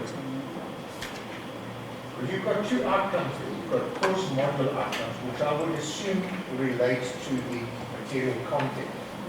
Yes, You've got another that's outcomes right. attributes to be assessed, which would be the Ecsa defined graduate attributes, which are going to be integrated within the outcomes. That's why I must change this to exit level outcome and graduate attributes. So you're going to have 2 types of outcomes in a module. The learning outcome and the graduate attributes that are going to be addressed in that module. Because you can't address all graduate attributes in a module. This is and this is where the problem comes in. This is where your 50% comes in. This is where the outcomes assessed, which is not necessarily can be met by the 50% portion. The question there with those outcomes, those exit level outcomes. Now, when you structure the course together, let's say they're doing mechanics, they'll have mechanics 1, mechanics 2, mechanics 3. Are those graduate act or those learning graduate act? Are they only assessed at level 3? Only. That's why we had exit level, because that's the only time it's assessed. The other time it could be developed, but the only times it's assessed is at the exit level. Yeah, I think it's clear that first set of outcomes it's relevant to the module. The second set of outcomes is relevant to the learner. So it's different. Yeah, but the first one is because objective. Yeah. Why because was included in the program? What it contributes to the depth and the quality of the program. And the second one is what the lessons. You see, for example, this one. If you look at your final year project, or you usually assess complex problem solving. You usually assess sometimes maths and science, sometimes design if it's design one. You always assess the complementary studies part of the particularly if there's any environmental impact. Those four generally, most places do that. And then they might have it in some other courses. But I've got one I'm looking at now, outcome 4, which is design. It's the design of and development of an experiment, research methodology. They put their design courses. How you solve the problems. Not the problem solving. It's finding out more information. Have I confused everybody? You always, you see, this is now more of your 50%, your content that you check. What do you expect from that student? This is what you expect now. And you'll have it, of course, we're assessing graduate level, graduate attribute 1, 3, and 7. Because it's not good to only assess an outcome in one course. And it's not good to try and assess every outcome in every course. But it's up to you how you're going to do it, and where you're going to do it. Just repeat. I said, it's not good practice to assess an outcome in only one course. And it's not good practice to try and assess every outcome in every course. But discussions and cases may come that they assess an outcome in only one course. It's not like It's not good practice. That student could have had a bad day. Is there a strict position in terms of the assessment of the program, of accreditation? Is there a position? I'm just telling you what I've seen around the world, what good practice is. I understand. You find generally a lot of them look at 1 or 2, I find that generally people try and put too much in part of the project. Can we go to item number 3? How the students are assessed against the outcomes. Which outcome are you referring to? Sorry, those graduate outcomes. I'll change it. Graduate attributes. Yeah. Graduate out or exit out. Now this you see got tied up when that had to come in for the technology program, and this had to come in. Sorry, there's a real mix-up in that, and I'll sort it out. But we get back. This is your course content outcomes. This is your graduate attribute, and this is how do you assess against that. We know that when you assess, you're checking the exam. How do you assess that? If I'm at this, I think what you're saying is that since the attribute is an integration, it's so difficult to differentiate things. So when you're assessing an attribute, definitely other things are going to, some of the other attributes are also significant. You can also, you tend to find, particularly with existing ones you've got now, one graduate attribute you might have to assess in 3 different courses. Parts of it. In a particular course, let's take problem solving as an example. The typical method of assessing problem solving is you pose a problem and you see if the student can solve it. Now, the only evidence that a student can solve the problem is if he gets the problem solved 100%. That would be the graduate attribute. So now that means that in order to meet the graduate attribute requirements, those questions within an assessment which relate to problem solving need to be completed perfectly in order to be able to give the student credit for it. But how do you know that question covers all aspects of that graduate attribute? Because don't forget, there's the heading, but then there are all the elements of that complex problem solving. It's not just solving the problem. Did you assess it? How did you? What alternatives did you look? Why did you decide on this, and this is the solution? That's solving a problem. Not just giving the answer. We'll come to that now. And that's critical. Because don't forget, This is not the answer that he knows the course. This is, can that graduate go out there now in industry and start working? Well, wait a minute. No? Now you're bringing industry into the module. The module has a certain content, Yep. and you can only assess in relation to the content. Yep. So you can only link a graduate attribute up to the specific content that you're dealing with in a module. Within that module. Let me tell you. One of the things I hated most when I was in, and I was running big jobs, the guy comes to me, a problem, he says, I've had this problem. I said, what? He has the solution. I said, have you looked at any others? No. How do you know this is the right one? That this is the cheapest one? That this is the best one? You've solved the problem, but is it the best problem? One of the worst things that we as engineers do is we destroy the economy, we destroy infrastructure because we don't. I mean, look at the pollution on our power stations, and I can carry on forever. We've got to look as an engineer. Our job is to, which is the best way to do good for the human race and stuff without damaging more stuff. So when I used to go, guy came with me a solution, I was thinking, boy, straight away, what others have you looked at and come back and tell me which is best? That's what you've got to assess. In a module. Yes. I've got it here, I'm going to get to it just now. I'll get it just now. Sorry, we're jumping the gun. Okay, look at it. Assessment process.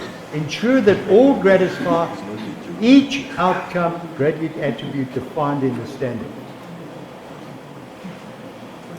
Use documentary set of assessment criteria and process that demonstrate the outcome are satisfied. Okay? And the standard is, as I said, 11P has 11 graduates outcomes, whereas all the technologies were only at 10. Because again, they got lost. The one that they've left is virtually impossible for you to assess. Got so much in it that anyway, that's the way. Okay? So that's what we're looking for.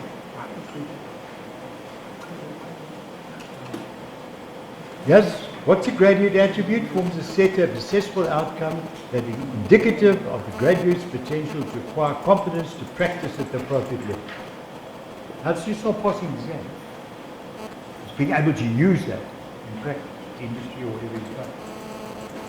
Are clear, succinct statements of the expected capability in a range statement. This comes from the International Engineering Alliance, and that's what we base it on. There, you can go into it, the web, anytime you like. If you go into IEA or Washington Court, anywhere, you'll get the full document. And that's what it looks like. There's the attributes, engineer, technologist, technician. And you'll see it has what's called here a range statement. Look, it's too small to see, but I'm going to come into more detail. Okay, we wanted to do the different.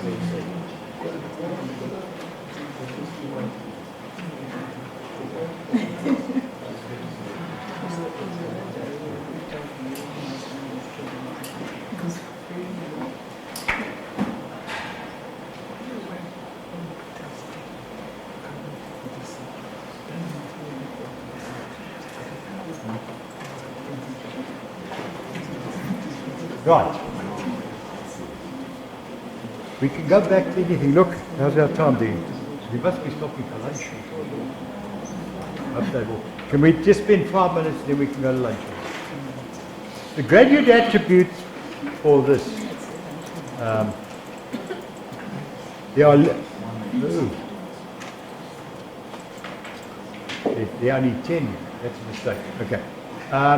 The graduate attributes, what the graduate can do on completion, measure the learning demandment in terms of type, problems, and the range statements is the context in which it takes place against our. Okay?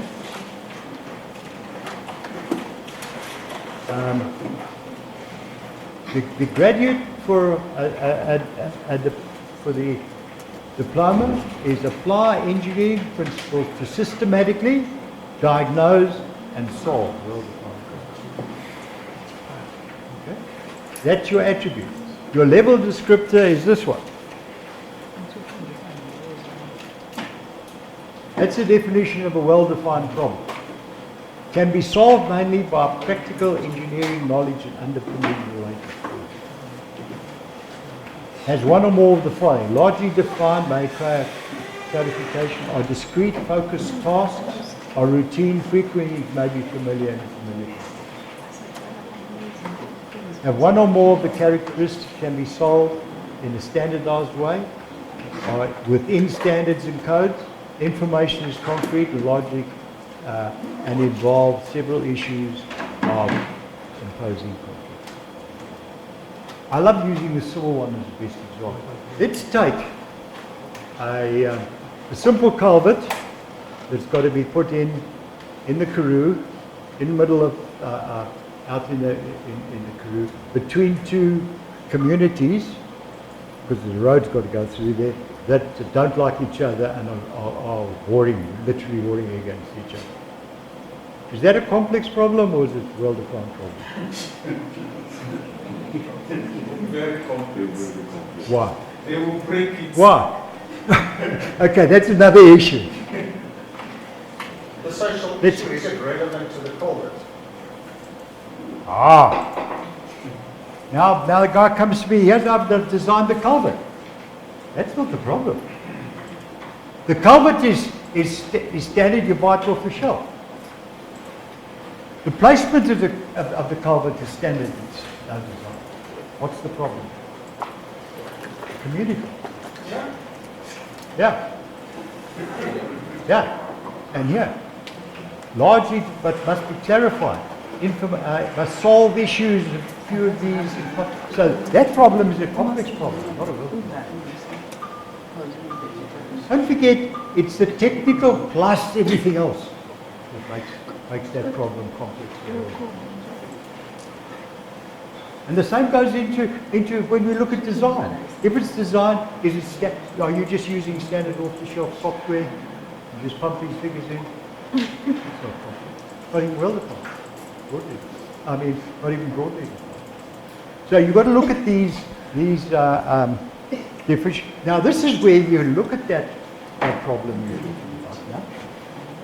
Does it beat that or that? And all one of those or one of those? If it doesn't, then it's not a problem. Or well-defined. Doesn't meet the level descriptor for a problem. So that's the type of thing when they come and look at your problem solving, you say it's there. Where have you done that? Have you got? And people like calling them rubrics. But have you looked?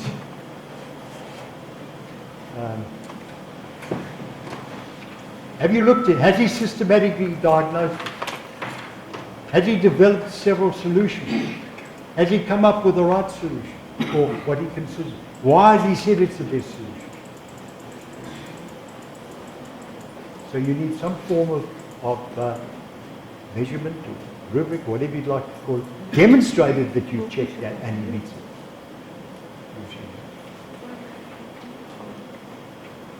Everybody's looking at me very worried. Yeah, because certain aspects can fall completely out of our field of expertise and don't maybe know us. No, but yeah. Yeah, you just said that. What? Because you just used this thing with the social skills and whatnot. No, I'm just using that to try and say which type of problem that is. Just using that as an example. Let me give you another one that will even shock you further. In the late 70s, the US lost the whole of the eastern seaboard. Their grid collapsed. It took them 2 weeks to get the eastern seaboard back. You know what the problem was? 150-cent relay that was under design. So that little 50-cent relay was a complex thing that shouldn't have just been plugged in there or bought off the shelf. And you can go through these all over. So it's very important that you demonstrate that you're assessing that And your selection of your projects and your selection of stuff now becomes a lot more complex than it was before. You know, for example, a MATLAB synthesis of a problem, or what you call it is not solving a problem. It's just one aspect of solving.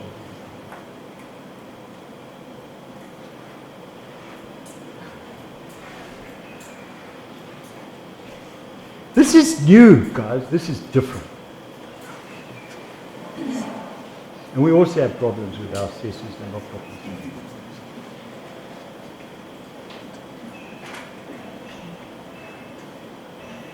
Let's just go on a little bit. Chapter 2. Apply knowledge of maths, natural science, engineering, sciences, and life. Core, is there a coherent range of fundamental principles of maths and natural science? Is there a coherent range of fundamental in engineering sciences and technology? Codified practical use of maths and sciences is supported by established formula is used. So now you must have some form of exam assessment on part to prove that you've checked all that and that student has done that. So this is now different. Okay, what are we assessing an attribute check? This could also be in the modular. Yes, it could be. But what I'm saying is, I've seen this before where they've said in this particular course, this particular exam, there were 4 assignments were given, and this was this one, and this had to be, you had to use fundamentals and maths and analyze it down in all 4 of them to meet that out.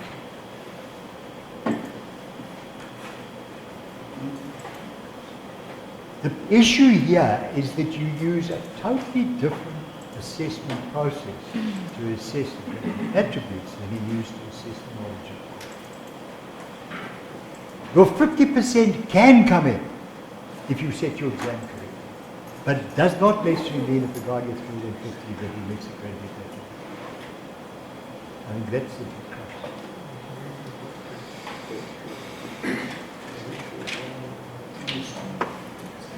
I'm seeing so many worried looking faces right now. Guys, it is difficult, it is complex, but let me tell you, once you get into it, and you'll find it leads to phenomenal increase in your quality and content and concept of your graduates. And it's hard work. I fully appreciate what's involved. Let's look at another one. There's your level descriptor for the knowledge of maths and stuff like that. Design.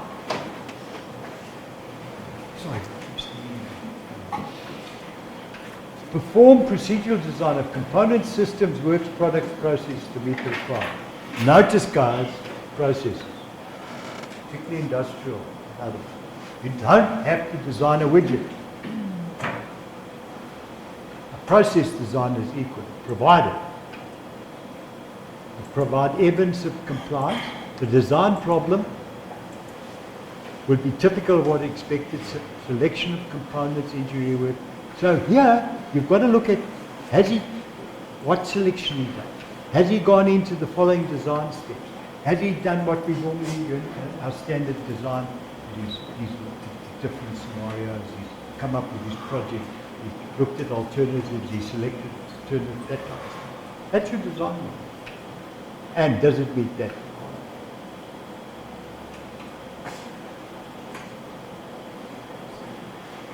Sorry, am I going too fast? Or not fast enough? Hey, it's okay.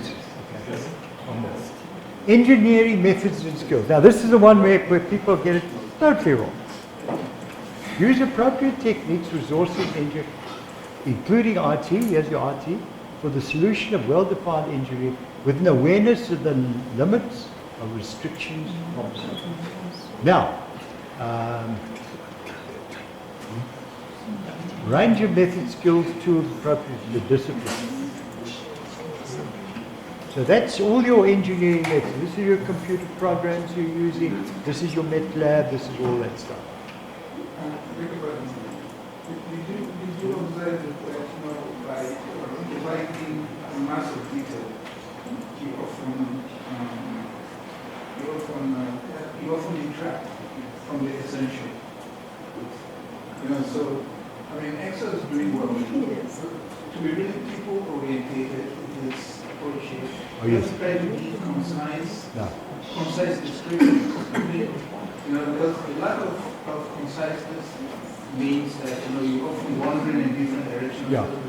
So, Well, look. Where are you really? I think better descriptors should have been found. Okay, for example, in such this sort of because this is where you explain yourself, and you don't expect us to dwell on all the different elements of the data. Well, I think the word to describe this is critical thinking. Well, And then when you come back, you can say, okay, critical thinking, therefore, for example, this and that, and those things. Yeah, critical thinking comes in another thing. Don't forget this is the IEA, this is the International Answer, which we've got to meet. Yeah, critical thinking does come in, but it comes in another aspect. But here, all you're trying to demonstrate is that student can use engineering method skills and IT in solving problems. Now he's got to have a problem where he's got to do that. Would you demonstrate? I'm a little bit. Look, for us to grade this, right, and to keep proof of it, it has to be written down. No. Agreed? Yeah. And if it's going to be written down, I'm going to put a mark on it. No. Right? No. You can have a 5-point scale. Exceptional, just okay.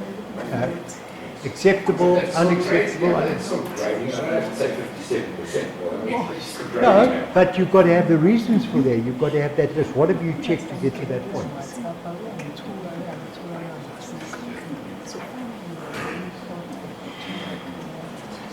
You see, where that comes out is that in the exam, let's take the exam.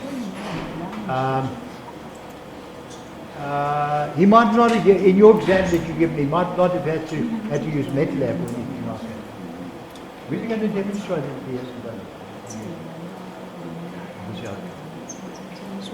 That he can use the IT form. Or, if it's a civil one, where can he demonstrate he can do CAD? That's what this is. In an exam where he gets 50%.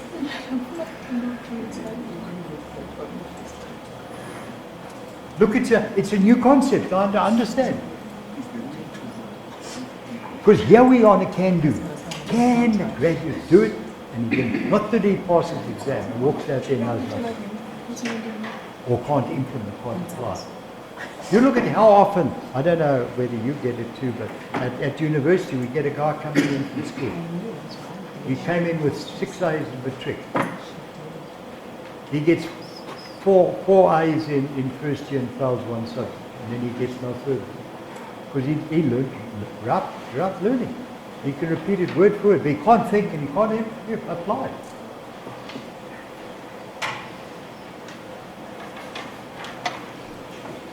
I've got some very worried faces here. I think I shouldn't have come here. Can I ask, does each module have to have a separate graduate attributes? No.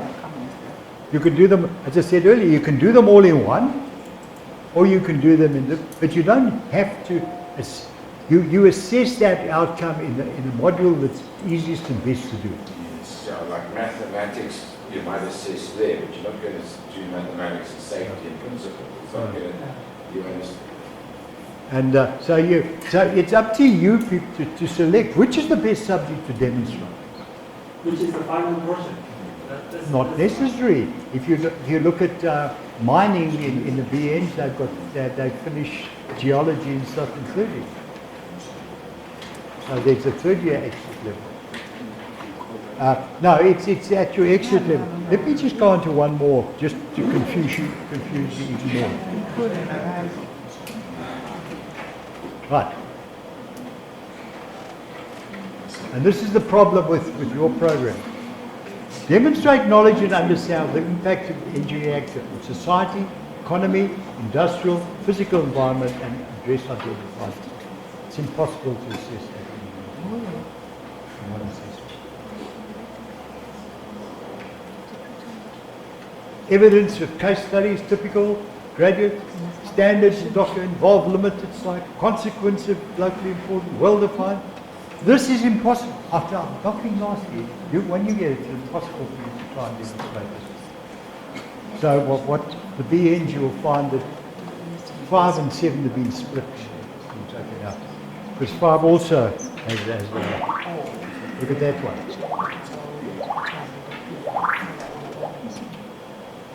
Anyway. Just go to the communication.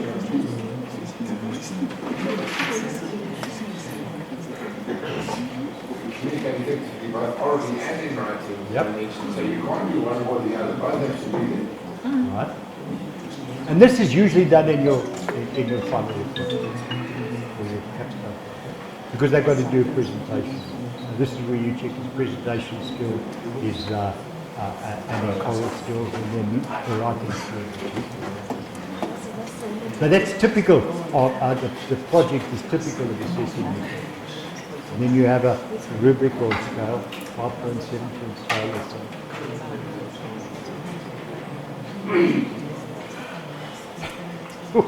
Yes.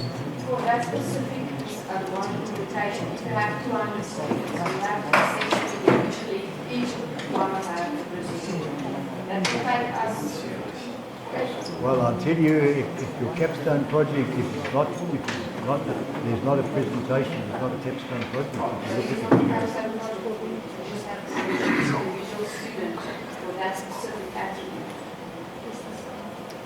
well, you don't have to do it there, you could do it another way. I'm just saying, the standard for a project usually includes the paperwork and the presentation, and in many cases a poster. Yes. Engineering professionalism depends on where is that normally assessed at most universities? This again often comes in the project where you set it where there's an ethical problem in the project that they've got to look at as well. I've seen it done many times in there. The other ones I've seen it done quite a lot is in one of the course modules of management, and where they have management ethics and all that type of stuff, where they give them a case study to do. Yeah, it can be wherever, but a lot of this can be done in that project. So you often find that 4 or 5 or 6 attributes are done in the final project. It's the easiest place to do it. I don't think we've got a course teaching ethics. It should be covered. In your final year, you must have it somewhere. Well, you think ethics would be good question. What are ethics? Well, it could be taught, but it must be assessed. It's like a psychological test than anything else to me. Well, yeah, but... I could put down all the things I could say to the psychologist, got profile and tell me he's ethical about it. Just, you know, what I get. Let me give you an example. I'll give you now total... I think we spoke for lunch. Practical example that actually worked. Where it's the finest example I've ever seen. Where a young guy, year out of university, in a consulting company, and they were doing building reticulation, the data and everything else. And this particular company who owned the building wanted a particular Wi-Fi network. And he went in and he said, no, we can't do it. In the centre of Cape Town, glass building, all the other buildings. This particular one's been banned in most countries in the world because it has a far wider range and it grabs you. If you get in range, it grabs you one day to access anything else. And he stuck to his guns and the company, sorry, we want it. Eventually, they eventually went to court, and the day before court they withdrew. Now, there's an ethical problem where I really had a problem with. I'm just finding it very difficult to, Yeah. to assess this in a classroom. No, generally, 3 times a week maybe, and then no, generally a lot of cadets are done in silence. Can I do this graduate in the final project? Yeah. Final year project. I wouldn't do all of them then, because often you can't cover all of them. The final project lasts 6 months.